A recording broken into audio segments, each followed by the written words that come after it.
I don't know why it took me so long to come up with this glorious idea.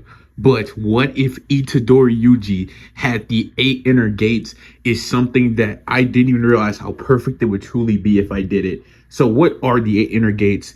The eight inner gates are specific limiters within the Naruto universe that obviously goes into a person's chakra pathway system that basically by unlocking these gates through intense training can temporarily access 100% of their physical limits. And today, I'm going to be giving that to Itadori Yuji. So if you guys do end up enjoying this video, please be sure to leave a like and leave what if suggestions in the comment section below. And of course, please be sure to subscribe so that we can get the hype button so we can obviously grow our community. And with all that being said, let's get into this right now. We start our story to see none other than what I'm going to be saying is a 5-year-old Itadori Yuji. I bet you're wondering, why the heck are you starting with 5-year-old Itadori Yuji? Well, there's a reason for why I'm starting with 5 Itadori Yuji. Because in this story, or in this timeline, Yuji's grandpa or grandfather, yeah, he's not going to be like he usually is. He's not going to be basically that same type of person he was in the main timeline. Instead, Yuji's grandfather is actually going to be not a ninja, but what I'm going to be saying is he's going to have the knowledge of how to use the 8 inner gates. And what does that basically mean for the likes of Yuji? Well, it doesn't mean Yuji is going to basically have the 8 inner gates like from Naruto. It's not going to be Naruto's version of the 8 inner gates. But what I'm going to be saying is, as Yuji's family has been passed down, and I know what you're going to say, is this Yuji related to Sukuna? Well, obviously, I'm just going to be saying Yuji is like from a new era where basically this curse technique comes from. So Sukuna doesn't tie into this at all. So just don't worry about it. Sukuna's not going to have the 8 inner gates. So are the 8 inner gates actually like Naruto's 8 inner gates, or are the 8 inner gates like a curse technique? Well, the 8 inner gates are similar to a curse technique, but they're not going to be a curse technique. So I know what I'm saying makes no sense, but allow me to explain. Basically, see it like this. The 8 inner gates in Naruto, to unlock them, you basically have to train really hard. So Yuji's still gonna have to train really hard to get the gates, right? That's still gonna be the main premise. But whereas in Naruto, the 8 inner gates, I just realized the easy way to explain this. Basically, instead of there being the chakra system, think of it as a cursed energy system, which is taking over it, which is how his grandpa can do it. Basically, we're going to be saying that the 8 places that somebody has in their body are not a chakra network, but basically they're being held by cursed energy. And basically what Yuji's grandfather didn't even know is that by unlocking the 8 inner gates, or basically what he had learned from his parents before him, who had taught him how to do this, is that basically they were actually becoming sorcerers every time they did this. But Yuji's family had long since obviously forgot anything about sorcery. So of course they didn't even know this. But to basically even using inner gates, basically to using inner gates, anybody can do it. You just have to basically do it. And just like Rock Lee and my guy, it's extremely hard to do. So nobody, just like in Naruto, just did it, just randomly decided, oh yeah, I'm gonna do it. Because it's not how it works. It takes time, it takes a lot of training. So in the same similar way of saying, basically that just was not going to be the case for most people. So no, Yuji basically was going to be like obviously the only one that can do this, even though technically anyone can do this. Even though it was stated by my guy that Rock Lee was only able to do it simply due to the fact that he was actually Kakashi said that basically Rock Lee was very talented in taijutsu. He may not have been talented in ninjutsu or genjutsu, but he was very talented in taijutsu. And the reason why I said at the beginning of the video that this is a match made in heaven is because think about it. Yuji is a physical, like his physical anatomy is so weird and crazy that this perfectly fits him. Like it just does. Like dude is a physical specimen. Well, guess what? That would work perfectly for the 8 inner gates. Like it was just so incredible when I really thought about it. So Yuji ultimately, with all this being said, from the age of 3, I mean not 3, from the age of 5, will begin to learn the 8 inner gates by his grandfather, as his grandfather would train him, teaching him all the different ways to grow stronger. Yuji would do push-ups, sit-ups. He'd run around like Japan. He would do all of that stuff. He would just run around it, going around it every single day, doing that same run that Rock Lee would do. Basically getting on the tree and doing those pull-ups, just training non-stop.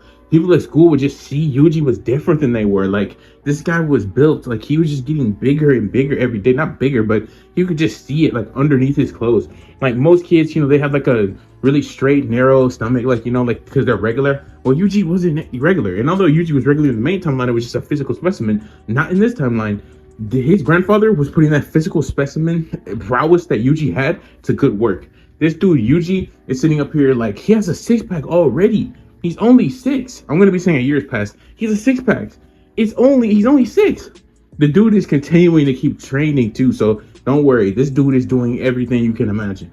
He gets to a point where his grandfather truly realizes, like, whoa, this dude is the perfect type. This kid is the perfect person to learn the 8 inner gates.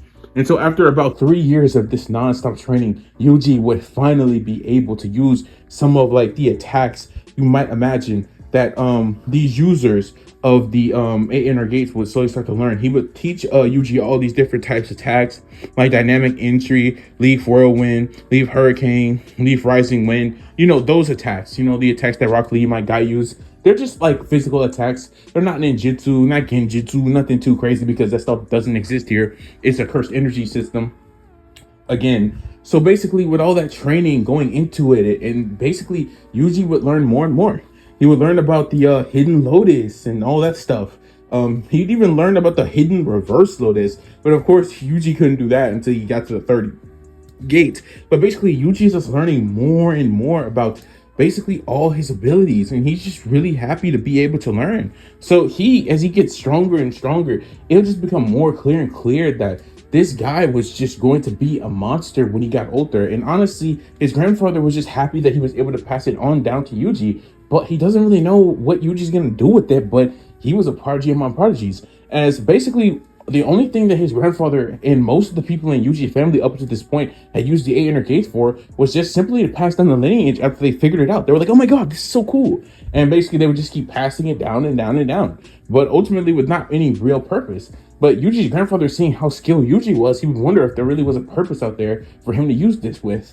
Of course, considering the fact that the 8 inner gates and cursed energy are, one and the same, and that would obviously make you a sorcerer level person, Yuji's grandfather had run into some cursed spirits before. But they were, middle of the pack, not too strong, nothing crazy. They get defeated pretty casually or whatever. So yeah, that all happened. So it's important to keep in mind here that, again, the inner gates are, the way I'm going to be explaining this is something anyone can do. So this is not a curse technique in the conventional sense. So it's not like he had some broken curse technique or something like that. Nothing like that. And the truth is Yuji isn't going to even get a curse technique in this story. Like, basically, unless I were to do it basically like he does in the regular timeline where he gets like Sukuna's curse techniques, like cleave and dismantle. You get all that stuff. But yeah, I'm not even gonna do that. He doesn't need it. This is simply good enough. Nobody else is gonna be able to do this, by the way. So yeah. So ultimately, Yuji was just really happy with everything that was going on. He was getting stronger, going to school, until it eventually happened where his grandfather would get ill and sick and have to get sent to the hospital. And of course, we're gonna time skip now to the day Yuji would basically be going to school in the main timeline, where we would see him in episode 1 of the anime. And of course, as we would see Yuji in episode 1 of the anime, this is where we'll be looking around, as we would eventually see Yuji as he would be hanging out with none other than the Occult Research Club. Now, if we all remember correctly, Yuji was very popular in the main timeline. Like, he was really that guy because, well, everybody just liked him. He was just a likable person. But now, Yuji was not only a likable person, but dude was even more ripped. He was just crazy in this one. Like, everybody had just been seeing him as a kid grow up until this point and just thinking, wow, that guy, I wonder what he's been doing his whole life, but he's just built different, just doing that whole thing. Like, he's one of those people that everybody wants to know, what's his life story? But of course, nobody would ever find out except his friends at the Occult Research Club. But of course, just as you would imagine, Yuji with his physical giftedness would be spotted by none other than Megumi, who was watching Yuji just chilling in the back, wondering what the heck? Because obviously Megumi is a sorcerer. And of course, another sorcerer can see another sorcerer's cursed energy. Of course, just to clarify, Yuji is not a sorcerer. He's not a jujutsu sorcerer. I mean, he is by the logic of his cursed energy, would obviously show you he is, but he's not really a sorcerer. He doesn't really do any of that stuff. Now, of course, his grandfather had told him about cursed spirits, or he didn't tell him what they were because he really didn't know what they were either, but that these things will come out of nowhere and attack you. And that's basically the way they would explain it. I mean, think about it like this. I'm basically trying to say that his grandfather is like my guy, and you can say Yuji's like Rock Lee, so they kind of have that relationship similar to that. So it'd be like, yeah, this is that, and you just have to do this. Except it'd be Yuji's grandfather and Yuji doing it basically. So it'd be like, okay, I see. So he would just go around just beating them up, and he would just like, well, that happened, and not really care. He wouldn't really think too hard about it. Is what I'm ultimately saying. So with that being said, we would see Yuji, as you might imagine, being looked at by Megumi weirdly because he had what sorcerers would call a lot of curse energy, or not necessarily like it's not insane reserves like Yuta, but it's pretty up there. Nonetheless, this is when we would see the sports captain come to Yuji and basically challenge him because throughout all of Yuji's school years and all the different coaches that had seen him, I'm pretty sure you can imagine this, but they had always challenged Yuji. They had always wanted him on their team. Like, I mean, like every single sport: basketball, soccer, football, tennis, badminton. If you can name it, they want ice hockey, especially hockey, right? Like football. They wanted this dude on every single sport throughout all his years of school, like every single one of them, because he was just that good. He was just unstoppable looking. And when they would have PE and gym, when Yuji would just play for fun, he would just dominate everything. It was like, you know, if this guy's on your team, you're winning. You want him on your team. But this dude, Yuji, just didn't want to do any of these sports. He just wanted to hang out at the Occult Research Club. He'd be like, guys, stop. But they wouldn't stop. They would keep on trying and trying to get him to join their teams. And of course, this would lead to none other than today, when the sports captain would challenge Yuji to a game. And if he was able to pass it, then Yuji wouldn't have to. But if he fails, he would have to join the sports team. Of course, Yuji easily passes this. Like, when I say like easy, like, you know, you watch the main timeline, you've seen how Yuji easily like defeated it, right? Showed off his like physical prowess, his physical giftedness. Well, now Yuji has honed that physical giftedness into some superhuman capabilities, like Rock Lee out here, dude. It basically be like, what if One Punch Man was in Jujutsu Kaisen? Because when I say this dude, Yuji just makes him look like a joke. He makes his whole challenge like a joke. Yuji runs laps around them. It's funny to watch. It's a funny anime moment. Imagine that. And Megumi seeing this is just shocked. He's like, that guy? No way. He could probably beat everybody at Jujutsu High right now. The only person that could probably even stand up to him is Gojo Sensei, which is insane. Obviously, we're talking about the recruits or whatever, like the low-level sorcerers, you know, Yuji, like Maki, Panda, you know, the dude who has like the reverse curse speech, you know, that type of thing. Yeah, that. Not people like, you know, Mai or any of those people, or Mei, my bad. But you see what I mean? Like, he'd be like, no way, this guy is on a different level. Yeah, and Megumi just sitting there, he'd just be staring. He's like, what is that? But of course, Megumi was there for an actual purpose. So of course, as Yuji would obviously go with the Occult Research Club, give them something and leave, Megumi would obviously go to chase down Yuji, as that was the whole point of him being there. Of course, as we see that happen, we would of course see Yuji make his way to the hospital, where him and his grandfather would have one final conversation. And that final conversation would be about Yuji making a promise about helping other people. Of course, Yuji would come into the room. He'd talk to his grandfather, and his grandfather would say, sorry, Yuji, but it doesn't look like I'm going to be able to pull out of this one. I'm sorry. I know you've been by yourself for a while now, but I hope you've been keeping up your training just like I told you. And Yuji would be like, yeah, I wear the weights every day, Grandpa. And yeah, I want you to keep that in mind. I mean, grandfather, well, grandpa, whatever. And he basically is just sitting there like, yeah, I wear them all the time. And yeah, I was going to break the fourth wall. So here's the thing. Yeah, Yuji just completely made that like a joke. Like he made that like an entire joke. The sports coach's challenge, the sports captain's challenge. Yeah, he made him like a joke, and he had his weights on the whole time. So just sit there, process that for a second, and let's get back into the story. So Yuji would say, Grandpa, please, you can't do this. And of course, his grandfather would say, well, Yuji, everybody has a time, and it looks like my time has come. And he would tell Yuji that, let's make a promise that you'll help others and that you will always do what's right. And that's because you can actually end your days with people around you, not alone, but with others. And of course, Yuji would, a nod, would say, yes, Grandpa, as they would both give a fist bump to each other as they had that type of relationship. And of course, Yuji would walk out and come back in, and his grandfather would have passed away. And Yuji would be really saddened by all of these things that took place. He would talk to the nurses. He would walk out and, I guess, prepare for burial plans. But this is when he'd be confronted by Megumi, not having a second to think more about his grandfather, as he would genuinely be wondering and pondering, who was this? Megumi would immediately, not with any withholdback or withdrawal, would ask a question to Yuji. He would ask him, well, are you a jujitsu sorcerer or something? Because your cursed energy isn't normal. Matter of fact, you shouldn't even have cursed energy unless you are a sorcerer. So who are you exactly? Megumi would ask. Are you a rogue? And of course, Megumi would start making hand signs to do his curse technique. But of course, this is when Yuji would tell him that no, I'm not a jujitsu sorcerer, whatever the heck that is. And basically, I'm just a guy who's been training his whole life to get stronger and stronger, to keep up with my family's lineage. That's all. And as of course, as Megumi hears this, he would wonder, what kind of lineage do you have that would give you such high cursed energy for a newbie or like a noob? And actually, really, I honestly don't think it's too crazy to say that Megumi and Yuji have the same amount of cursed energy reserves right now at this very moment. I don't really think it's too crazy to say that. But of course, Megumi would put down his hand signs for the 10 shadows and basically would just look at Yuji and see that he's being honest about it. But of course, he'd be confused about his family lineage. He would want to ask some questions, but Yuji would say he doesn't really know that much. His grandfather didn't tell him that much. He just said that they had passed down these techniques over and over. And honestly, Megumi would be thinking, what, a curse technique by chance? And he would be about to ask that, but then he would think, no, wait, no, that's not important. Basically, I need to know, what did you do with the cursed artifact? And basically, Yuji would say, a cursed artifact? What are you talking about? I didn't have any cursed artifacts. And Megumi would say, yes, you did. It might be in a little box or something, but I know you have it for sure. I definitely know you did. So what did you do with it? And Yuji would sit there and ponder because, he still had his grandfather's death on his mind, so he'd still be thinking about that in the back of his mind. But this is when he would realize that he's talking about, wait, I know. I gave it to the Occult Research Club. Oh no, is that bad? And Megumi would say, yes, that's terrible. Your friends might be in trouble. As Megumi and Yuji would both run off to help the Occult Research Club. This is where we would see the Occult Research Club getting cooked as Megumi would come in there and Yuji would burst through the window like he does in the main timeline in that cool scene, kicking a cursed spirit.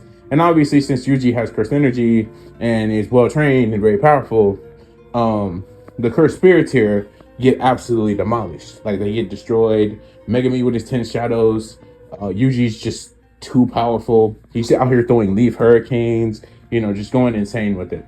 So it becomes very clear that the cursed spirits have no chance at all. As of course, Yuji would grab Sukuna's finger.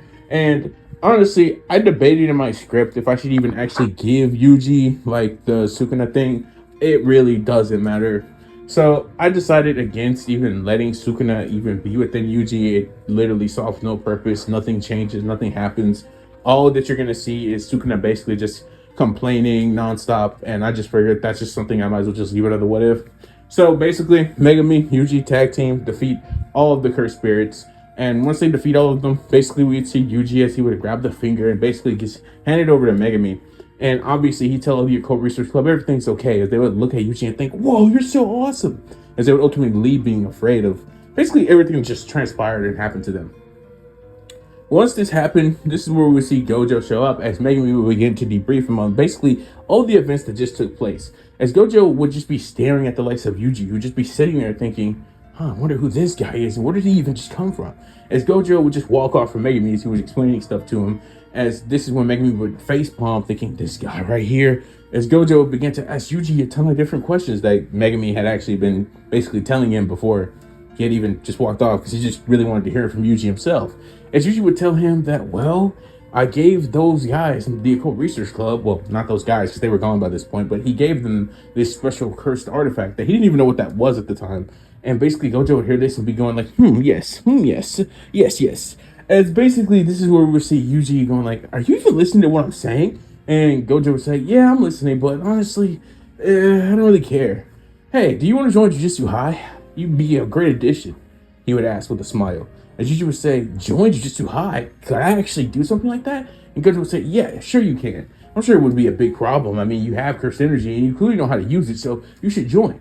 Now, obviously, during that exchange with those cursed spirits, Yuji is so broken that he didn't have to release his weights, and dude also didn't have to use a single gate. So Yuji has basically not even shown off what he can really do yet, and yet Gojo still thinks she would be a great admission to Jujutsu High. Maybe we would think, yeah, I guess you could join. Nothing too crazy happened after all, especially considering the fact that, Yuji didn't he didn't eat the cursed, he didn't eat Sukuna's finger, so he's not like Sukuna's vessel. So honestly, everything would be a little bit better for Yuji because they wouldn't have to like knock him out or anything. They could actually just take him back to Jujutsu High. So that's actually what we see happen. Yuji was saying, well, I guess. I mean, my grandfather always had told me that I should find some way to use my abilities because I was such a prodigy with them. And on top of that, we would also just see the fact that he had just made a promise to help others and stuff like that. And usually would think the best way to help others would be to probably become a jujutsu sorcerer, as he saw what Megumi and him just did and thought, yeah, that really was helping people. So of course, Yuji would accept this and he would go with them to basically to Jujutsu High. And as he arrives to be debriefed, they do everything you imagine when somebody's entering a school, even if it's Jujutsu High.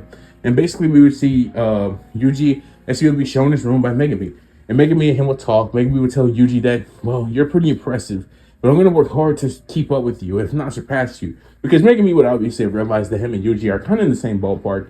Not necessarily because, well, I mean, Megumi has the 10 shadows. Yuji doesn't have a curse technique, but he has the 8 inner gates, which are better than the 10 shadows. Well, not really better than the 10 shadows. Actually, yeah, it's better than the 10 shadows. I don't know. I'm going to let y'all tell me what's better in the comment section. But nonetheless, Yuji would basically be happy about all this, as he would now be in a place where he could help more people every single day. And as time would go on, he would eventually go with like and meet the likes of Nobara, you know, doing that whole thing, saving the kid, help Nobara save the kid, and basically he'd meet her. And once they start talking, they would actually get along. And he would basically be like he is in the main timeline. So Nobara would still think like he's an idiot. So there that is.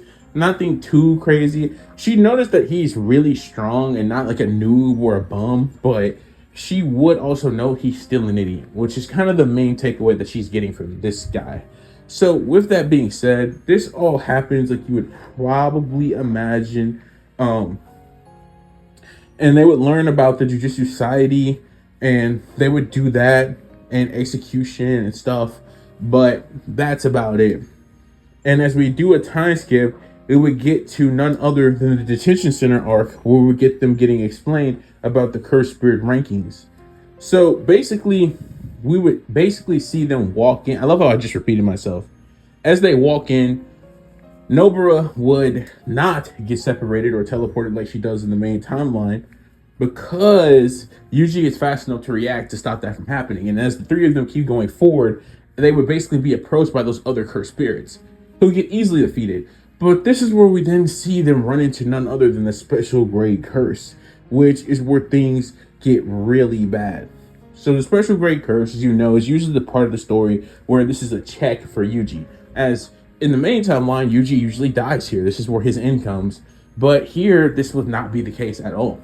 So the special grade and Yuji begin to throw down, and honestly, it's a sight to behold. It's something you probably would imagine in a video game, or at least that's what Nobara and Megumi would be thinking, is they couldn't genuinely believe how well Yuji was doing against the spirit. Of course, what we would see happen here is Yuji would open the battle with a dynamic entry and immediately be shocked at how powerful his kick was Megumi and Nobara. But not only that, the special great curse would think, what? Yeah, and I know, he would just make random sound effects. That's what they do. So that's what I just did. And basically, he would be kind of shocked by this.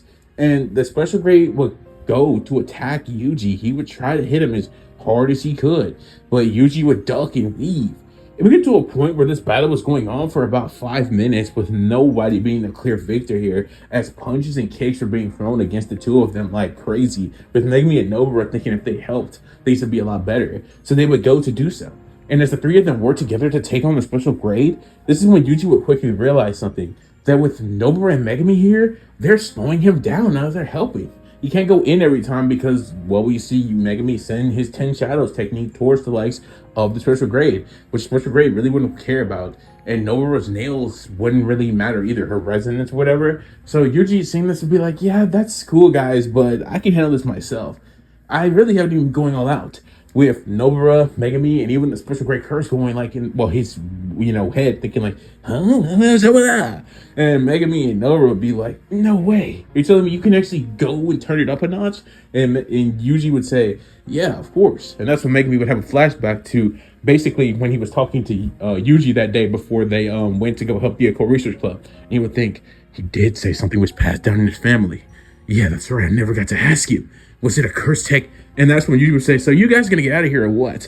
It's Megumi would go to try to ask, but Nobara would say, fine, but you better not die. She would grab Megumi, taking him with her, as she would note that, yeah, Yuji probably can do better than we are. Honestly, he's not wrong. It looks like we're just slowing him down, she think.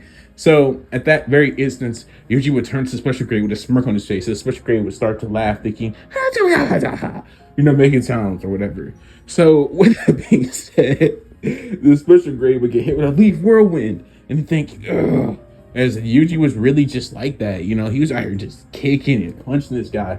But of course, Yuji would slowly realize that, wow, I really was joking about doing it, but it doesn't seem like I'm going to be able to beat this thing unless I do it. So let me go all out. As Yuji would jump backward, the special grade would look in confusion, thinking, what is Yuji even doing? We're not even going to make those weird sounds that he would be making right now. And Yuji would just let go of all the weights. Nobara and Megumi hear this loud crash from inside, thinking, what was that? And Megumi would look over thinking, did he do it? Did he use? Was that potentially his? But no, it was just him getting rid of weights. Dude got all hyped because of weights. Not that you would even see what was happening on the inside because they were outside the building by this point. But of course, as this had happened, Yuji would shock the special grade curse. He'd be thinking and backing back, thinking, as he couldn't fathom what was even going on. How could Yuji be moving with those weights on? It didn't make sense. And just like Rock Lee versus Gaara, this is when the special grade curse will get a big realization that he's a bum. As Yuji would speed blitz him, kicking him up, knocking him all around, just treating him like a true bum.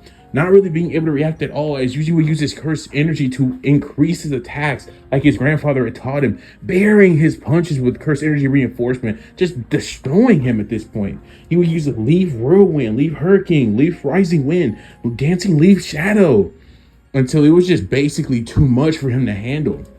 The special grade could do nothing against this ridiculously skilled Yuji. Keep in mind that not only was Yuji increasing his strength and skill that's kind of where I was actually going to draw a line. Not only was Yuji increasing his strength and power, but he was getting entrained. Think about it like this. Basically, you know how skilled Rock Lee is in taijutsu? Let's imagine that converted to Yuji from his grandfather, as Yuji would be as skilled as he is strong. So think about all of Rock Lee's technique and knowledge. Basically, that's where we would see Yuji's technique and knowledge at as well. And Yuji's a pretty good fighter in the main timeline, so couple those two things together, and the special grade had no chance, as he would get exercised by the likes of Yuji, with him not even having to open up a single gate.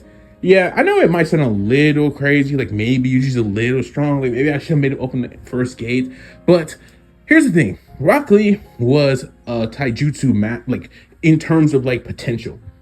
Yuji was already practically Rock Lee in the first episode, and he did nothing. So if you combine that with Rock Lee's training from all that time period, and you actually say Yuji from the age of 5 did all that training, then there's no way I see Yuji there's no way. No. He would definitely defeat the special grade with no difficulty.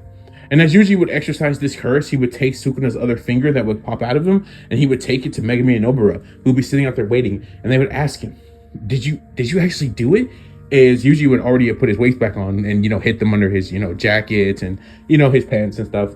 And he would be like, yeah, I took care of it. He actually did make me have to go, well, it wasn't all out or anything, but he made me have to get serious, I would say. As he would have a smirk and a smile on his face, as he would give both Nobara and Megumi a high five, as the two of them would look at him with concerns on their face, thinking, who is this guy? No way he was really that strong. You mean to tell me he was holding back really that much that he could take down a special grade like there was nothing? And Megumi would think, what is he? I really got to learn about that special technique of his. I wonder if it's a cursed technique, or is it something else maybe? Because I don't really know of any lineage that he could possibly be of that would grant him something like that, Megumi would think. And as Megumi would think these final thoughts, we would basically see them as they would head back to Jujutsu High, but this is where we're going to be seeing the screen turn to black for this time, because this is going to be the end to part 1 of what if Yuji had the 8 inner gates. So if you guys did ever join this video, please be sure to leave a like, a hype. I've got you guys long enough, especially for a part 1, because I'm usually done with them by this point. So I'm going to be getting out of here. If you guys want more of this, tell me in the comments. If you want more Yuji what ifs, tell me in the comments. And what if suggestions, tell me in the comments. And subscribe so we can get the hype button and grow our community. And with that being said, Ian and What If's out. God bless. Hope you guys having a great day. And I'll be back with the full movie probably the day after this goes up. See ya. All I'm going to say is sorry, and let's get back into it. So, as we left off at the end of the last part or something like that, we would see the likes of Yuji, Nobara, and Megumi as they make their way back to Jujutsu High. And after arriving, they debriefed Gojo on the whole situation, and Gojo would greet them with a smile, telling them that they did a good job for defeating the special grade, and that they're genuinely shocked they were even able to pull something like that off. But after this brief conversation, this is when Megumi and Nobara would look at Gojo and ask him to train them so that they could get even stronger, so they could keep up with the likes of Yuji. Of course, Yuji would smile hearing this, but this is when we would see Gojo tell all three of them that, well, it seems that Yuji was the one that took the lead on this mission. So I think what I'll actually do is, yeah, I'll train you more, Yuji. And both Nobara and Megumi would facepalm, thinking, "You're a horrible sensei. You suck at this." And basically Gojo would say, "Well, I don't want to say I'm picking favorites, but it makes more sense to me to train the strongest one out of the bunch than work around the two that need a little bit more help, if that makes sense." But Gojo says it's not like he's going to abandon them. He'll still help them and whatnot, but he wants to take a bigger interest in Yuji. And of course, knowing that Yuji wasn't exactly the greatest when it came to cursed energy, although he had a pretty good amount of it once more, he still wasn't like Yuta, even though he really wasn't going to become Yuta. But you get the point. He could be so much better. Like, as Gojo would look at him, he would think, he's the future of Jujutsu society. If I could just make him stronger, I'm sure he could be capable of stopping tons of cursed spirits, just like I can. So, as we would see this happen, Gojo will begin to train Yuji Itadori, Nobara Kujisaki, and of course, Megumi Fushiguro. But more importantly, he'd be starting to train Yuji. This is where we would see that whole thing happen like it does in the main timeline, where we would see Yuji start to watch movies. And as we would see Yuji watch movies, he would also be eating popcorn. And of course, while this is happening, Yuji would be probably doing like a grip strength thing, like one of those grip strength things you can like use, like, increase the, strength of your hand. He'd probably be using one of those too while he's watching movies. He's just sitting there like, "Seriously, Gojo Sensei? I've been so used to training all the time. You're telling me this is how my cursed energy is going to get better?" And of course, Gojo would tell him, "Yes, trust me, this is the training that you need to do. It'll make your cursed energy reserves much more impressive, and it'll make you a lot stronger. Trust me on this." So of course Yuji would listen, and as we see Yuji to do his training, this is when we would eventually get to that day where we see Gojo driving in his car, where he would obviously get stopped by the likes of the cursed spirit, the special grade cursed spirit, Jogo.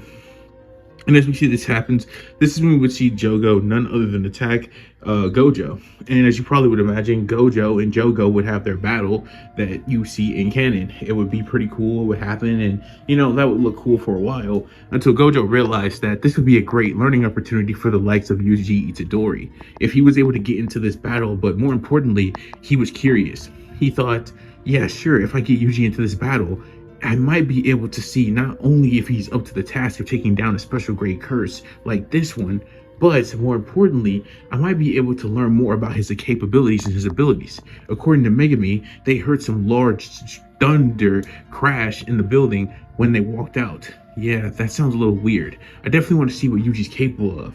He's always going on and on about his family lineage, but he hasn't even shown it yet. But he's still exceptionally powerful. Yeah, I definitely need to see what that kid can actually do. So that's exactly what Gojo would do. He would teleport to Yuji's location where he was watching his movies, eating his popcorn, and using the grip strength thing, and he would take him with him. And with that happening, Yuji and Gojo would appear in front of Jogo, and Jogo would think, who the heck is this kid? And keep in mind, if you don't remember, which you probably do because it's going to be in the same video, Yuji didn't get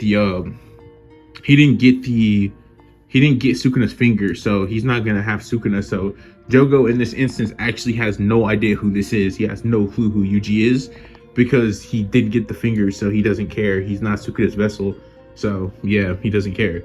But nonetheless, Jogo would basically look at Yuji and think, I don't know who this brat is, but he's a novice sorcerer. I know that much.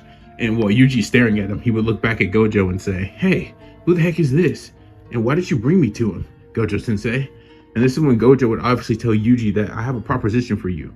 I need you to exercise this curse right here.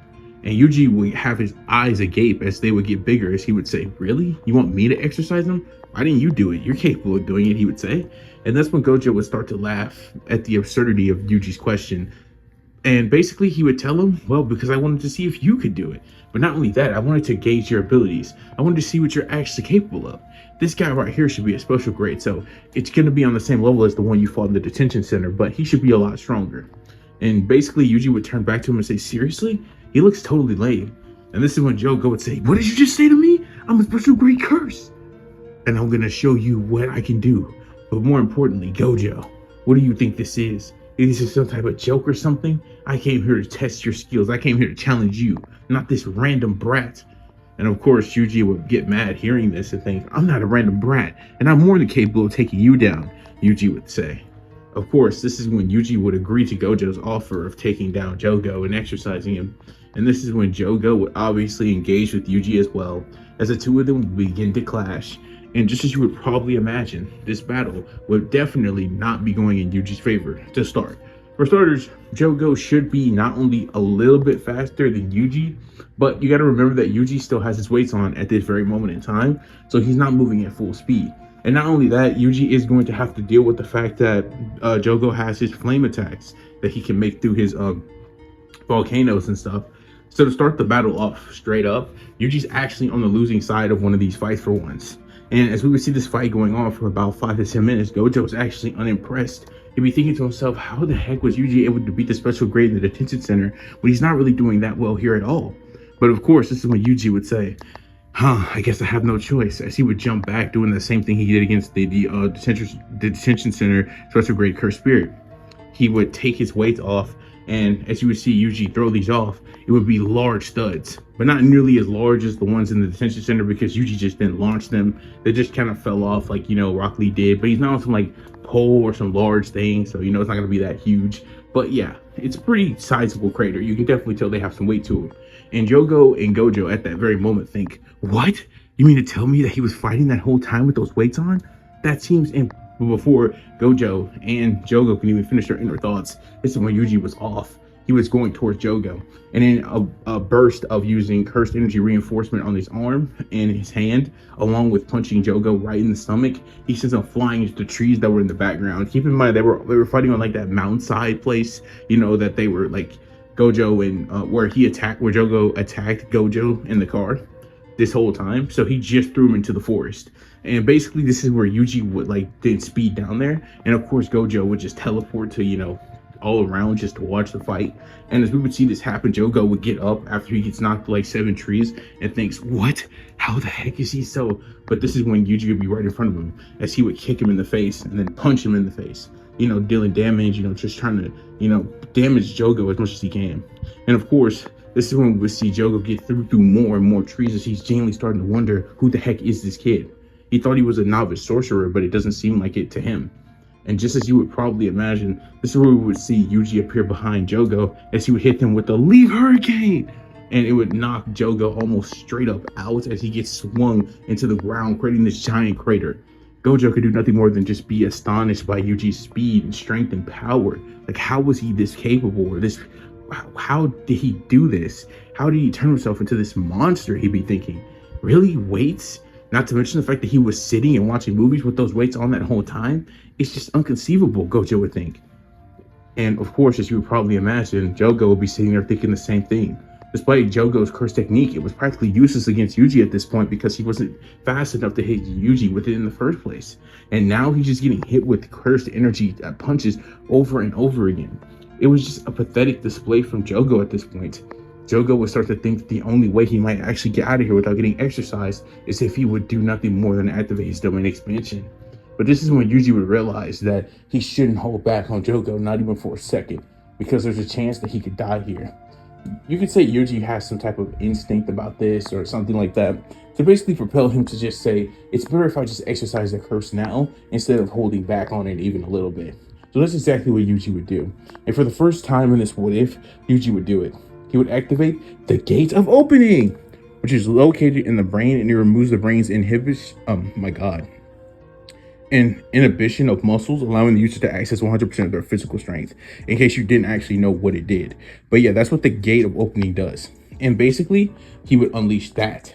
And let's just say once he unleashes the Gate of Opening, Jogo literally stood no chance. This dude was getting hit with Leaf Hurricane, he'd be getting hit with Leaf Whirlwind, Leaf Rising Wind, and it just wasn't good at all. Until eventually Yuji would decide there's only one thing they could do to finish Jogo off for good and exercise him once and for all. As he would kick Gojo in the air, not Gojo, my bad, Jogo in the air. This is where we would see none other than the Hidden Lotus, as this would send a spinning turret Jogo into the ground, as we see this gigantic crash, as Jogo, just like that, would be no more. As obviously Yuji had been enforcing cursed energy into this giant plummet, into this massive spinning, this real world down looking thing. And of course, unlike Gar, Jogo didn't have any true counter to this. He didn't have some sand armor or something. So as you probably would imagine, this was the end for Jogo, as he would get exercised by Yuji after all he had to do was release his weights and of course activate the gate of opening.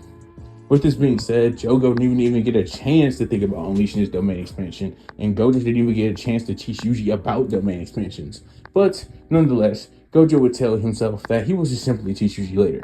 Which I'm just going to be saying he just told him later. It's not really something I need to cover. He just explained domain expansions to him later, not without the visual presence, you know what I mean?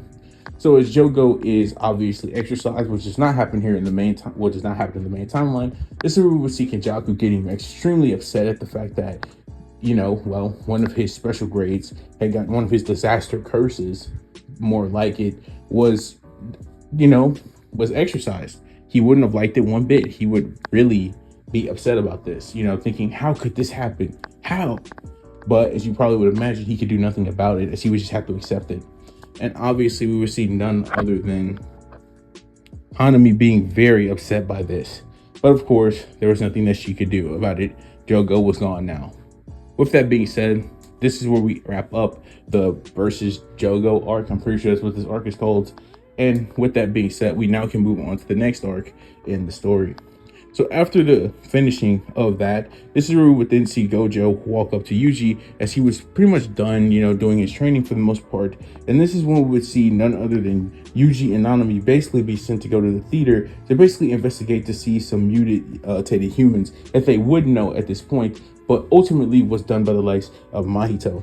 So yeah, they would basically go and basically they would check out the theater. They'd be like, oh wow, who could do something like this? And you get the point. I've already pretty much explained this whole thing. And of course, on his way back, Yuji goes to explore on his own. He run into the likes of Junpei, where him and Junpei quickly become friends because Yuji has been watching a lot of movies. And because he's been watching a lot of movies, well, they would become quick friends because Junpei loves movies too.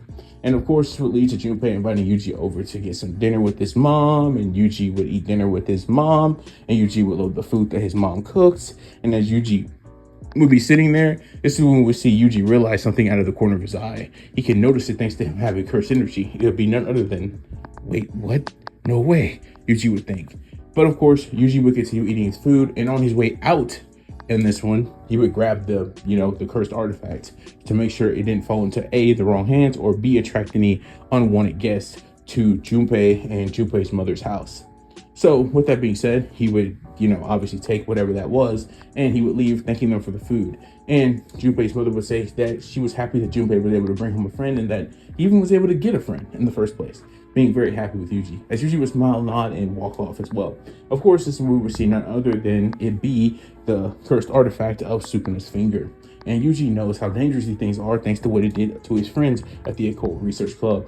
Of course, Yuji would take this with him, and as he would, this is where we would see Yuji walk off, not eating it like he normally would, because again, he's not Sukuna's vessel in this timeline.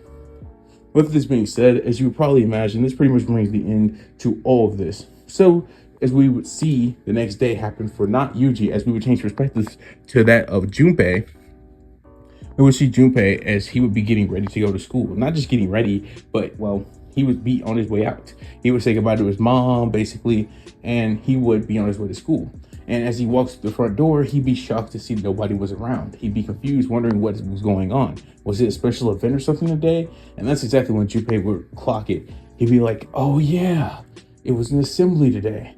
As Junpei would make his way to the assembly. And as Junpei would do this, there was actually a shock, but not a shock like you would probably imagine. Not the shock of Junpei seeing mutated humans or seeing Mahito or really seeing any of this crazy stuff. Because the truth be told, guess what? Everybody was actually at the assembly hall. Yeah, that's right, everybody. And I'm not talking about in forms of mutated humans. I'm saying that everybody that Junpei knew was actually there at the school. He would be shocked by this, but not really for the reasons you might expect. He'd just be shocked because he'd be like, wow, I can't believe I actually forgot such a stupid thing. Anyway, as Junpei would enter, as Junpei would enter the assembly hall, he would basically just go about school like any other normal day. Now, I bet you're probably wondering to yourself, what happened? Why didn't Mahito come? Why didn't he do what he always does? Why didn't he mutate all of the people in the school into, his mutated little human dolls? So why did he do that? Well, it's because before Mahito could, about an hour earlier, to be more specific, before, Junpei even had left home to, come to school, which is when Mahito would have done any of this or started to, this is when he would get intercepted by none other than the likes of Itadori Yuji. But why? Why did Yuji intercept Mahito in this timeline? What was so different that changed? Well, if you guys remember, which I hope you guys are really paying attention because this is going to be attention to detail, I said at the beginning of the What If, Yuji always runs around Japan, a part of his training that his grandfather did. And as you know, as his grandfather had asked him, was Yuji still keeping up his training? And with his grandfather passing, Yuji made sure to 1000% keep up with his training. So because of that, Yuji always did a run around Japan every single day. And as you might imagine, this is when we would then see Yuji doing his run through Japan, like he would do every single day. And as Yuji was doing this all over Japan, he would have seen Mahito as he was making his way to the school. He stopped and think, wait, what the heck is that? That doesn't look natural. That guy looks, wait, is that maybe a cursed spirit? And of course, Yuji would intercept Mahito as he was on his way to the school to, cause mayhem and destruction. And basically he would ask him, hey, who are you? And Mahito would turn and say, who the heck? How did this guy... Oh, you must be a jujitsu sorcerer. Well, hey, my name's Mahito, Mahito would say. And obviously, Yuji would be like, okay. Yeah, you're definitely a cursed spirit. There's no doubt about it. And Mahito would begin to start smiling and laughing, saying, so you are a jujitsu sorcerer. Makes sense on how you can see me. Well, it's pointless. I better go ahead and finish this quickly. I have somewhere I want to be or something I want to do, he would say. And obviously, this is when we would see Mahito rush towards Yuji because, again, he was trying to get to the schools where he can, cause mayhem, destruction, Mahito things, find something interesting to do, he would think or say. But this is when it become very quick to Yuji that he doesn't know anything about this cursed spirit, and he looks extremely weird. So Yuji, obviously not wanting to, lose to this cursed spirit, at all costs, Yuji would immediately say to himself, I should go all out from the beginning. Again, remember the fact that Yuji had just got out of a fight with Jugo, and he had just fought at the special grade at the detention center. And he knew by now that going easy on these cursed spirits was not the way to go because it could lead to him dying. So he would automatically remove his weights, and as you probably would imagine, Mahito would be shocked that she gets speed blitzed and then punched straight into the stomach. Now, of course, Mahito wouldn't feel this as he can move his soul around, but it's important to keep in mind that Yuji can do soul damage.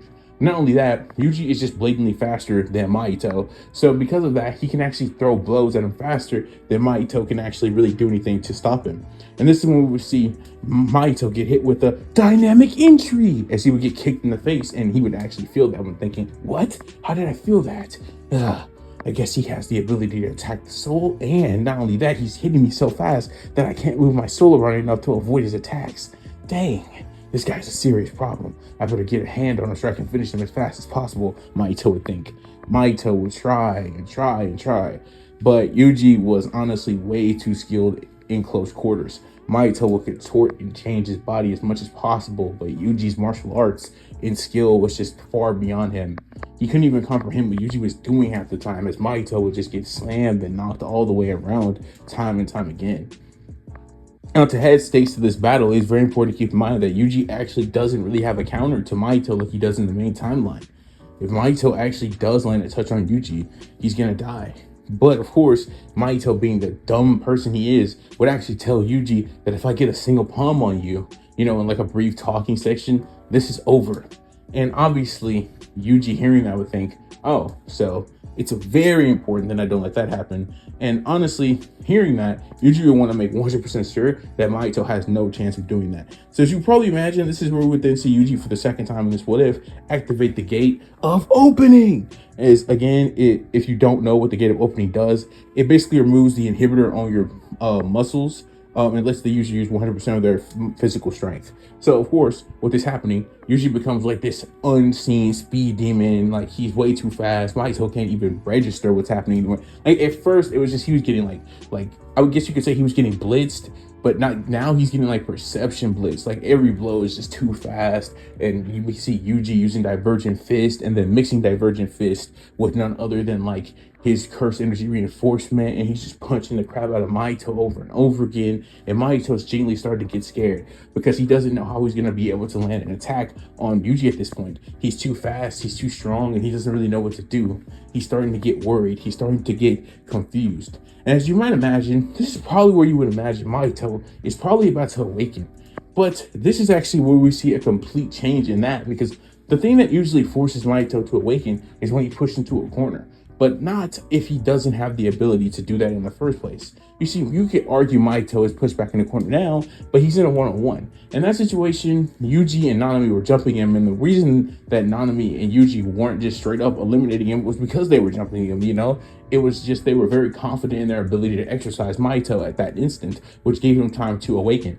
But here, yeah, Mahito A isn't getting pushed that far back, or at least before this happens. And on top of that, Yuji isn't going to give him the chance to do any awakening once he goes for the finish. And that's what Yuji's going to do right now. As Yuji would say, I need to do this. I need to end him right now. The fact that he's even able to keep going after all that attack means that I need to turn it up even more.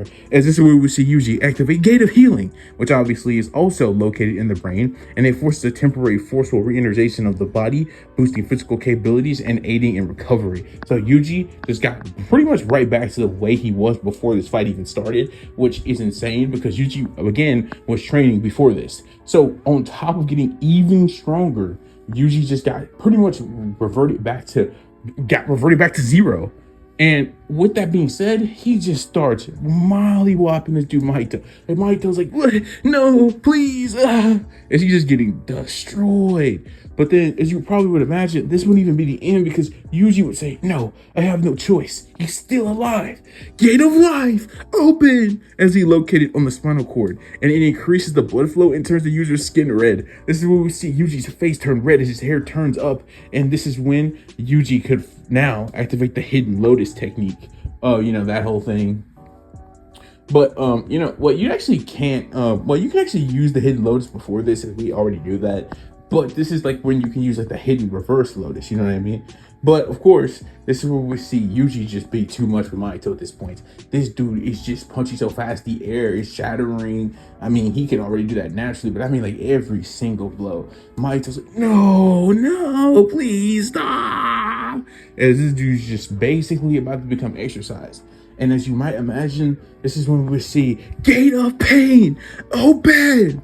As again, the Gate of Pain is located on the spinal cord as well, and it pushes the body's speed past limits. But not only that, but the pressure begins to tear muscle fibers. But at this point, Yuji was way too strong for Mahito to even comprehend.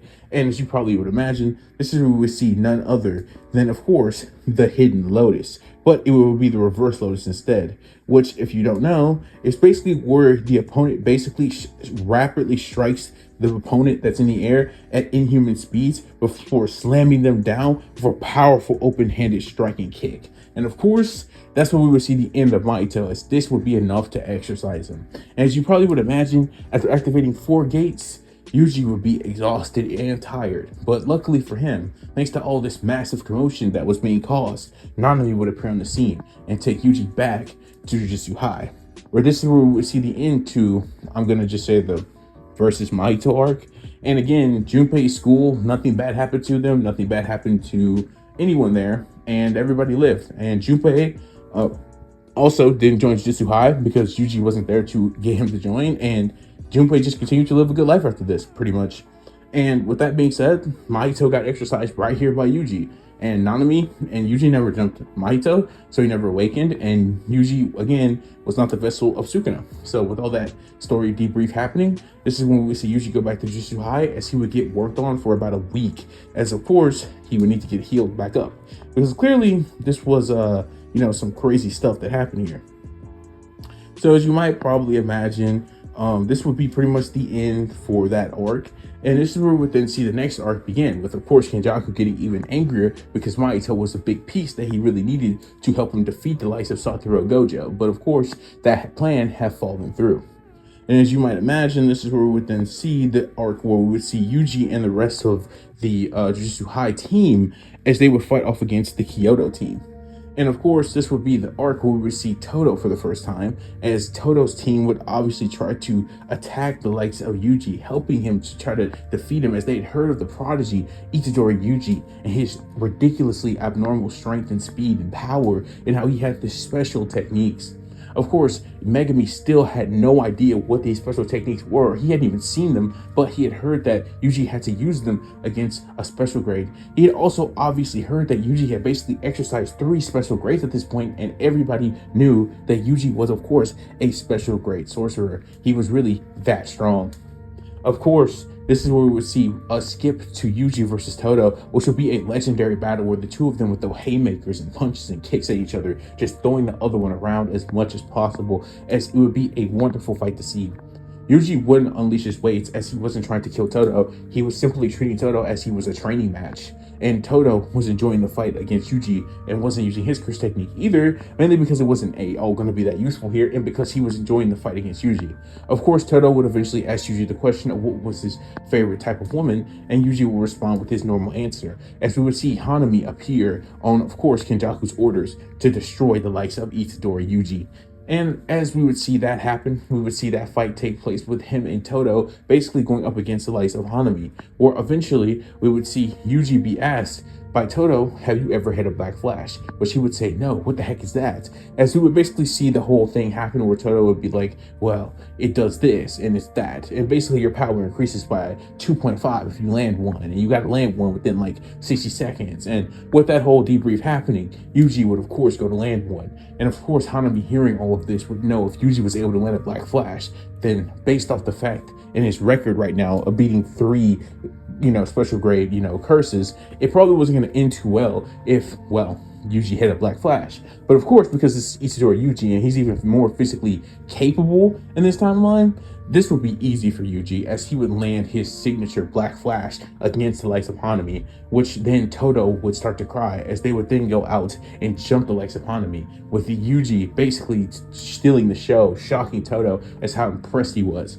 And thanks to Todo's curse technique, Boogie Woogie, this was just too much for Hanami. And sadly, Hanami would get exorcised, simply due to him getting hit with the likes of a leaf hurricane that would just be too powerful for Hanami to be able to take. She would ultimately look up thinking, no, this isn't how it ends, as Todo would come up over the likes of her and smashing her into the ground, exercising Hanami right then and there to finish her off. And just like that, Yuji and Todo would dap up as a special grade curse had just been defeated. That being a record 4-0 for the likes of Itadori Yuji, with help from Todo. And with that being said, this would bring the versus Kyoto arc to an end. And with that happening, Kenjaku would have been losing it by now, as the only people Kenjaku have left are Dagon, Choso, and his 2 brothers. And frankly, Kenjaku would think, how the heck am I going to be capable of defeating Satoru Gojo with just the likes of these few people I have left? What am I even going to do anymore? As she would be losing it. But we don't really care, because this would be the end to that arc. And as you would probably imagine, this would be where we skip to the next arc, none other than the death painting arc. But I don't even know why I mentioned this arc. I mean, I have to mention it because it's, it's the next arc canonically, but we just never cover it. So there's really no point in even talking about it. You know what I mean? So we just skip it. And of course, this is where we go to the Shibuya arc. And as you might imagine, the Shibuya arc starts off with, of course, Mechamaru telling Yuji Geto's location, because, of course, that's what we see happen, except that's not really true. Shibuya starts off with Gojo going and being awesome, but since Gojo isn't our main character in this story, I just, obviously wanted to start with Yuji there, but of course, we would see Gojo as he would go to confront the disaster curses, but this more specifically just being Kenjaku in the subway station, because obviously Choso, his 2 brothers, and of course Dagon had another mission to accomplish. Of course, there's no need to really worry here, as what we would see happen next is none other than Yuji basically being told where Gojo was, after of course he helped Megumi take down some rogue sorcerers. After they split in separate ways, Nekomaru would tell him where he needs to be. Of course, this is where we would see Yuji as he would get jumped by the like of Choso, his 2 brothers, and Dagon. Now, normally in the story, this is where we usually see Yuji. I would usually make him pull out a domain expansion to pull this off, considering he's fighting the likes of 4 special grade curses, and obviously Yuji isn't going to be strong enough to take them all down. Usually is what I would say, but in this case, no, that's not the case at all. He's just not going to use the domain expansion in this timeline. There's just no point in him doing it. Yuji didn't do it in the main timeline, but again, I didn't have really Yuji didn't really go up against these odds in the main timeline per se. But he's just not going to need to do that in this timeline because, well, Yuji sees these 4 special grade curses, and you know what Yuji thinks? He thinks, well, I guess I'm getting pushed into a corner. There's only one thing I can do. And at that very instant, Yuji would say, first gate, open. Gate of healing, open. Gate of life, open. Gate of pain, open. And last but not least, he would say, gate of limit, open. As we would see located in the abdomen, it further increases the user's speed and raw strength, though it causes muscle and bone fractures. Again, I feel the need to explain what every gate does, not just say them out loud. Now, I know you might have watched Naruto if you're watching this, or I would imagine you watched Naruto if you're watching this, but if you haven't, I feel the need to explain what's happening every time he opens a gate. So off rip, dude goes into the gate of limit, or the 5th gate, and just starts whooping these special grade curses. Dagon doesn't even get a chance to try to even use that trash domain of his. He gets slammed into the ground, gets smashed into concrete, then gets slammed again one more time. He's like, what? Ugh. He's just like bleeding and coughing up blood. She's just getting slammed and slammed and slammed. And I'm talking about Yuji using his little wrap that he has on his arm through the hidden lotus, the reverse lotus, and he's just using it to grab him over and over again, just slam him, slam him, slam him. And Dagon just gets knocked out. And as Dagon gets knocked out, Yuji's like, nah, I'm finishing you right now. Now Choso obviously trying to use his curse technique, trying to use piercing blood, trying to attack Yuji, trying to help his 2 brothers, trying to help too, trying to do that whole thing. But that obviously ain't gonna work because Yuji is too fast and he simply just kicks them away. You know how when Rock Lee gets into these levels, or my guy gets into these levels where they're looking like they're teleporting around, and not only that, their punches just send you flying, like you're just shifting with air pressure. Yeah, that's the type of punches Yuji's sending at them. So they're just getting sent flying anytime they try to intervene. And basically, Yuji just slams a punch so hard in the Dagon, that guy is done. He's finished.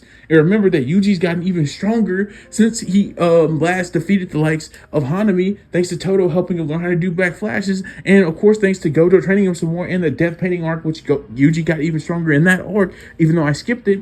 Obviously, he's going to be even more impressive. So now that Yuji has exercised Dagon, this will only leave Choso and his 2 brothers, which again were amped by the likes of Kintaku. That's very important to remember, but they were no match for this level of Yuji. Now, of course, Choso and his 2 brothers, working as hard as they could, they would be fighting a Yuji that was, first off, this is very important, was having teared muscle fibers, and of course was having muscle and bone fractures. But Yuji would push through and say, you guys think you can beat me? No chance! Gate of view, open! Which obviously the gate, I'm not gonna say obviously, because again, if you don't watch Naruto and you're just watching this what if because you want to watch Yuji what if, then let me explain. The gate of view is located in the stomach, and it provides a massive power boost, and it gives the user visible swirling aura. The user's strikes become so forceful they can ignite the air. And with that being said, this is where we see Yuji in the gate of view as he would look at them menacingly with his eyes being blacked out by white, as he would rush towards the likes of Choso and his 2 brothers, with them gulping as they would think, what are we gonna do? What are we gonna do? But as you would probably imagine, this would be the end, as they would get automatically defeated, automatically exercised. Yuji not even asking Choso, do you want to turn over loop? No, they get exercised. Yeah, Yuji's on demon timing in this one. He's not giving any cursed spirit any chance to do anything. They're done just like that. And with this being done, Yuji would drop all of his gates and fall to 2 knees, thinking, at least I was able to defeat them. But this is when Mekamaru would come and he would tell him, look, you have no choice, Yuji. You're the only one that's close enough. You must do this. You have to get to Gojo. He's about to be sealed, he would tell him. And Yuji, hearing this, would think, fine, Gojo Sensei needs me. I have to keep going. So Yuji would, using all his speed and strength left, he would make his way to Gojo, just as Gojo had been trapped. And basically those black tendril things, right before you get about to be sealed, because basically you got caught off guard by that whole, hey, Satoru. That whole moment where Gojo was like, is that really my only friend? My best friend?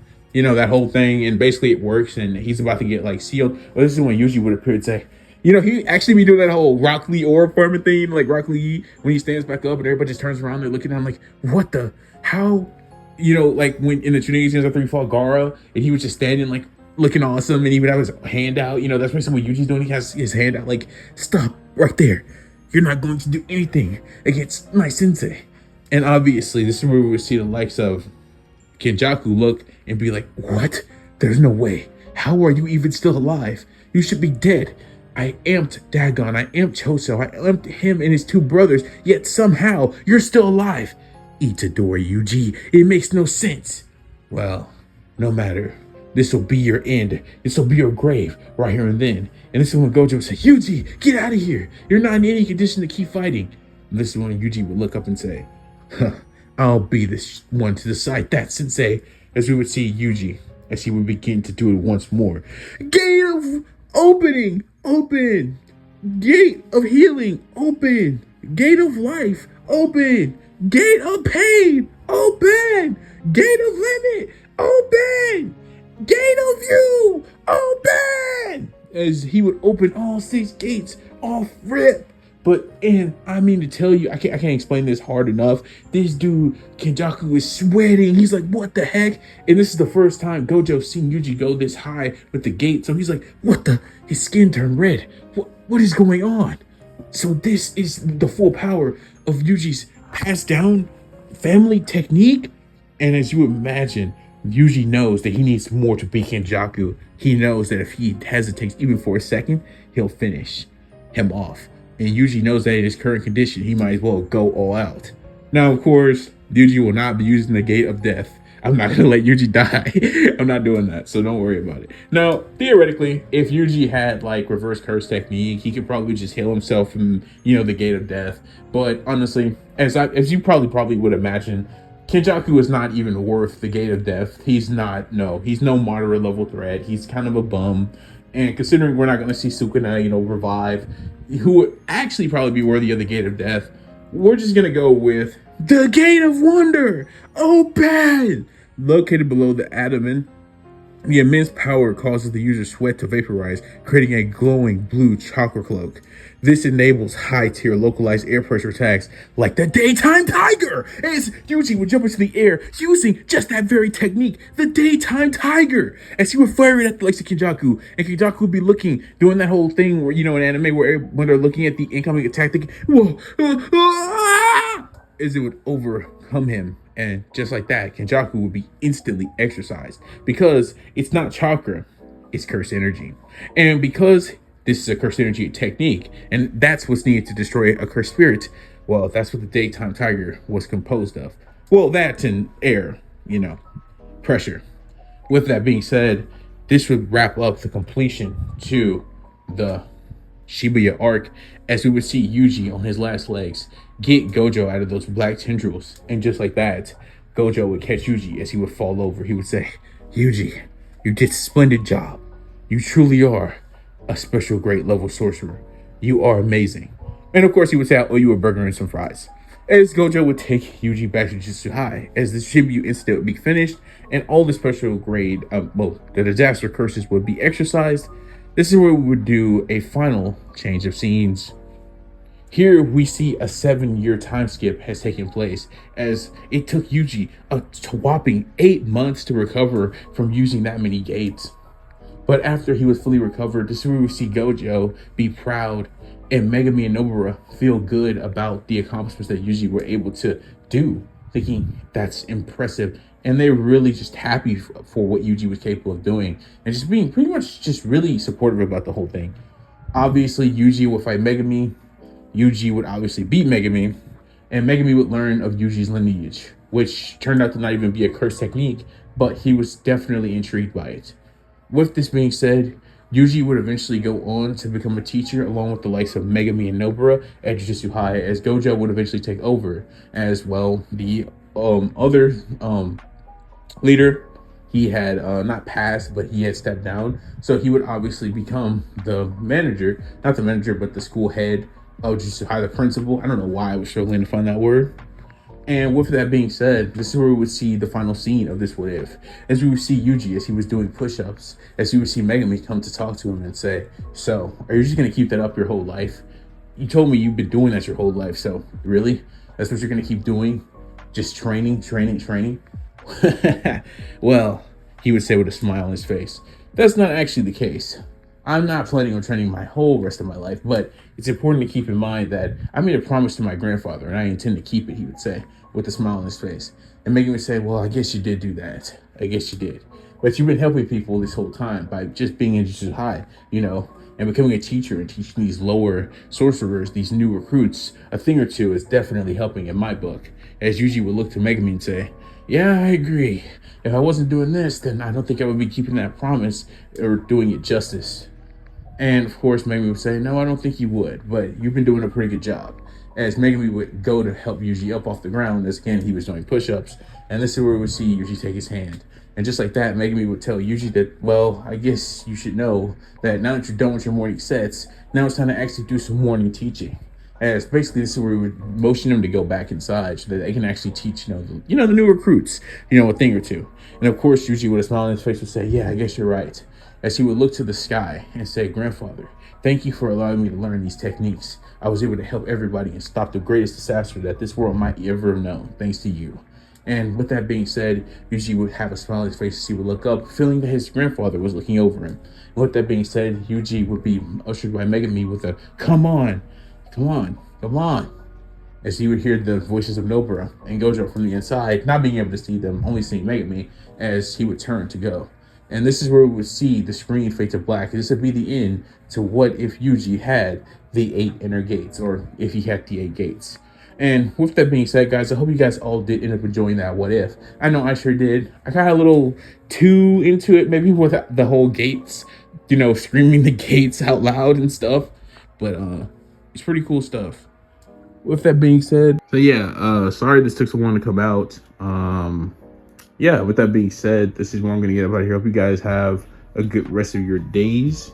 Kept you guys long enough. Hope you guys enjoyed this movie. I may or may not be back with. Oh yeah. I'm actually just gonna skip everything and just go do the Naruto what if. So yeah, I'll do what if Naruto was Kratos next. And yeah, hope you guys all end up enjoying that. But with that being said, I'm gonna get out of here. I've kept you guys long enough. Have a good day. God bless, and I'll see you guys on the next one. Peace. Have a wonderful rest of your time or something. I don't know. Eat food.